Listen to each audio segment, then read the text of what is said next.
Good evening students. आज हम motion of particles और रोटेशन मोशन का नेक्स्ट वीडियो ले रहे हैं। सेकंड वीडियो है ये हमारा। इससे पहले वीडियो में हमने क्या डिस्कस किया था, उसमें हमने डिस्कस किया था मोशन ऑफ सेंटर ऑफ मास, जिसमें हमारी जो लास्ट इक्वेशन आई थी वो क्या आई थी, ma=F एक्सटर्नल। मीन्स हमारे पास क्या था कि सेंटर ऑफ मास है जो वो तभी मूव करेगा अगर हमारे पास जितने भी पार्टिकल्स हैं उन अगर हमारे पास जो मास है वो कंसंट्रेट हुआ हो कहाँ पे, सेंटर पे। जितने भी पार्टिकल्स हैं उन सबका मास अगर कंसंट्रेट हो रहा हो सेंटर पे, और हमारे पास उस पर सिर्फ और सिर्फ कौन सी फोर्सेस एक्ट हो, एक्सटर्नल फोर्सेस। क्योंकि जो इंटरनल फोर्सेस थी उनका इफेक्ट तो क्या हो जाता है, कैंसिल आउट हो जाता है according to Newton's third law.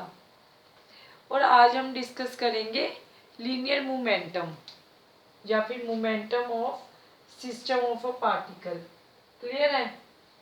आज का टॉपिक क्या आपका, linear momentum of system of particles.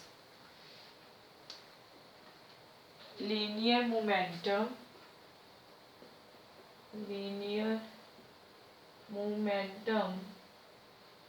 Of system of particles. अब इसमें क्या होता है हमारे पास, हमें पता है लीनियर मोमेंटम क्या होता है, P=mv। अगर हमारे पास किसी भी बॉडी का मास है और वो किसी वेलोसिटी से मूव कर रही है तो जो लीनियर मोमेंटम है वो होता है आपके पास mv।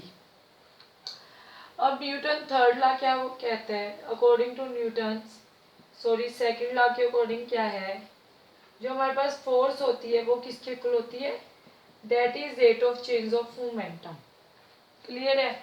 ये हम पहले डिस्कस कर चुके हैं। अब अगर हम कंसीडर करके चल रहे हैं कि हमारे पास एक सिस्टम है, ठीक है, कितना उसमें n पार्टिकल्स है मान लो कि इस सिस्टम में, तो अगर हमें मोमेंटम के लिए लिखना हो, जो टोटल मोमेंटम है सिस्टम का वो किसके इक्वल आएगा, जितने भी उसमें पार्टिकल्स हैं उन सबका momentum m1v1 plus m2v2 plus up to so on mnvn। अगर हमारे पास n पार्टिकल्स का एक सिस्टम है तो हमारे पास जो टोटल मोमेंटम होगा होल सिस्टम का वो क्या आ जाएगा, इंडिविजुअल का जो इंडिविजुअल पार्टिकल्स हैं उनका जो क्या होगा, मोमेंटम होगा। मीन हमारे पास जो टोटल मोमेंटम है वो क्या होगा, वेक्टर सम होगा किसका, जो मोमेंटम है ऑल द पार्टिकल्स। क्लियर है? अब अगर हम इस इक्वेशन को कंपेयर कर दें, कंपेयर इट विद mp=mv। यहाँ पे कैपिटल M क्या है मेरे पास, M क्या है मेरे पास, टोटल मास है किसका, सिस्टम का। V क्या है मेरे पास, वेलोसिटी है। ठीक है, velocity of the particles. P मेरे पास क्या है, P है मेरे पास लीनियर मोमेंटम। P मेरे पास क्या है, लीनियर मोमेंटम। तो मैं इसको क्या बोल सकती हूँ कि जो टोटल मोमेंटम है सिस्टम का वो इक्वल किसकी है, प्रोडक्ट है किसका, जो टोटल मास है सिस्टम का, और जो वेलोसिटी है किसकी, सेंटर ऑफ मास की। अब इसको मैं ये बोल सकती हूँ, linear momentum is equal to the product of किसका, total mass of the system and velocity of its centre of mass. Clear है? अब अगर P मेरे पास mv की इक्वल है, क्लियर है, तो हमारे पास क्या बन जाएगा, इसको आगे क्या कर लो, let take it equation 1, differentiate 1 with respect to t, we get. अगर हम इसको डिफरेंशिएट कर दें तो क्या बनेगा, dp/dt is equal to m mass है जो सिस्टम का वो तो कांस्टेंट रहेगा, m dv अपॉन dt। इसको आप क्या लिख सकते हो, this implies dp upon dt is equal to m into velocity upon time, rate of change of velocity with respect to time क्या होता है, एस रिलेशन। बट m में जो अभी मैंने इक्वेशन लिखी थी, जो हमने परसों वीडियो में डिस्कस किया था, वहां पे क्या आया था, m is equal to F external. तो यहाँ से मैं क्या लिख सकती हूँ m की जगह पे, here I can write this is equal to F external. Clear है।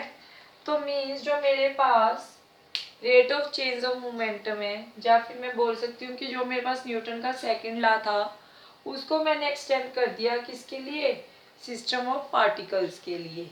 क्लियर है यहाँ तक।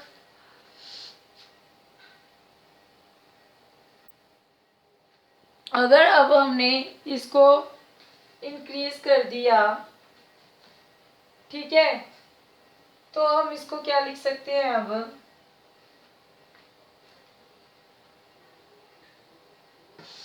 इसको हम अब लिख सकते हैं, अब अगर मैं ये लेट करके चल रही हूँ कि मेरे पास जो एक्सटर्नल फोर्सेस हैं वो अगर जीरो हैं, ठीक है, पहले हमने क्या बोला था, इंटरनल फोर्सेस के इफेक्ट को जीरो किया था। अब मैं यहाँ पे क्या कंसीडर कर रही हूँ, यहाँ से मैं कंसीडर कर रही हूँ कि if F external is equal to zero, कि जो मेरी एक्सटर्नल फोर्सेस है अगर वो जीरो हैं, तो मैं क्या लिख सकती हूँ, D P upon D T is equal to zero लिख सकते हैं। तो इसका मीनिंग क्या है, पी मेरा क्या हो जाएगा, कांस्टेंट। मींस अगर एक्सटर्नल फोर्सेस जीरो हैं तो मोमेंटम क्या आ रहा है मेरा, कांस्टेंट आ रहा है। क्लियर है। if sum of all external forces is zero, then momentum remains constant. Okay, this is a derivation for linear momentum of system of particles. Next इसी में हम एक छोटा सा टॉपिक और ले रहे हैं, that is relation between linear velocity and angular velocity. Okay, अब हमें रिलेशन फाइंड आउट करना है किसमें, linear velocity and angular velocity में। अब देखिए,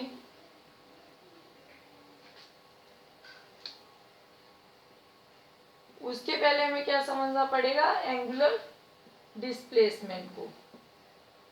क्लियर है। अब एंगुलर डिस्प्लेसमेंट में क्या है, मान लो हमारे पास कोई पार्टिकल है जो कि सर्कुलर पाथ में मूव कर रहा है। ओके, ठीक है, मान लो यहाँ पे कोई पार्टिकल है पी, सर्कल का रेडियस है ओ, और ये मान लो सर्कुलर पाथ में मूव कर रहा है, मान लो इसने थीटा एंगल मूव किया, ठीक है। तो जब ये सर्कुलर पाथ में मूव कर रहा है तो इसकी हर पॉइंट पे डायरेक्शन भी चेंज हो रही है, यहाँ पे इसकी डायरेक्शन अपवर्ड है, यहाँ पे इसकी डायरेक्शन इस साइड है, ठीक है। तो पहली बात तो एंगुलर डिस्प्लेसमेंट क्या है, वेक्टर क्वांटिटी है, क्योंकि इसकी डायरेक्शन चेंज हो रही है कॉन्टिन्यूसली। ओके, देन जो इसने इतना एंगल कवर अप किया है, इसी को हम क्या बोल देते हैं, इसकी एंगुलर डिस्प्लेसमेंट। पहले पार्टिकल जहाँ था, अब ये थीटा डिस्टेंस कवर करके यहाँ पे पहुंच गया। Okay, this is known as its angular displacement. अब एंगुलर डिस्प्लेसमेंट फर्स्ट तो क्या है कि वेक्टर क्वांटिटी है, दूसरा क्या है कि इसको मेजर करने के लिए दो तरीके हैं, या तो इसको हम डिग्रीज में मेजर करते हैं या फिर इसको हम मेजर करेंगे रेडियन में। बट इसके जो एसआई यूनिट की मैं बात करूं तो वो क्या है, रेडियन। अब एसआई यूनिट जो रेडियन है उसके अकॉर्डिंग हमारे पास क्या होता है, अगर ये 360 डिग्री का एंगल कवर अप हो रहा है तो हम लेते हैं 2 पाई रेडियन। अगर हमारे पास 180 डिग्री है तो आता है हमारे पास पाई रेडियन। अगर मेरे पास 90 डिग्री का एंगल है तो आएगा ये पाई बाई 2 रेडियन। अगर मेरे पास 45 डिग्री का एंगल है तो आएगा ये पाई बाई 4 रेडियन। क्लियर है। 360 के लिए 2 पाई, 180 के लिए पाई, 90 के लिए पाई बाई 2, 45 के लिए पाई बाई 4 रेडियन। अब इसको आप लिखोगे कैसे, मान लो ये रेडियस आर है, लेट दिस इज एल, जो इसने डिस्टेंस कवर किया, तो हमारे पास जो थीटा होगा एंगुलर डिस्प्लेसमेंट वो क्या बन जाता है, that is L upon R. Where theta is angular displacement, कि कितना आर्क है, arc upon its radius. Clear है, that is known as angular displacement. अब देखिए हमें क्या निकालना है, रिलेशन निकालना है, रिलेशन बिटवीन, हमारा जो टॉपिक है वो है relation between linear velocity and angular velocity। Okay, अब देखिए अगर थीटा मेरे पास L अपॉन आर है तो यहाँ से मैं क्या लिख सकती हूँ, L is equal to R theta लिख सकती हूँ। अगर थीटा मेरे पास L अपॉन आर है, आर्क अपॉन इट्स रेडियस, तो इसको हम L को क्या लिख सकते हैं, आर थीटा लिख सकते हैं। और हमें रिलेशन निकालना है लीनियर एंड एंगुलर वेलोसिटी में।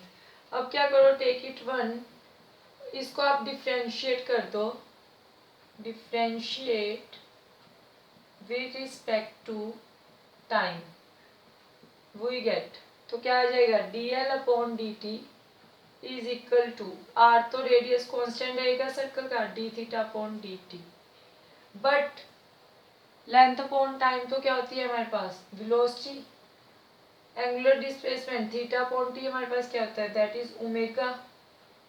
तो हमारे पास ये क्या आ गया, v is equal to R omega, where v क्या है मेरे पास, it is linear velocity, omega क्या है मेरे पास, that is angular velocity. Clear है, अब ये तो आ गया स्केलर फॉर्म में, this is it scalar form. अब अगर इसी चीज को हमने वेक्टर फॉर्म में लिखना हो तो क्या लिख सकते हैं, in vector form v is equal to omega cross are.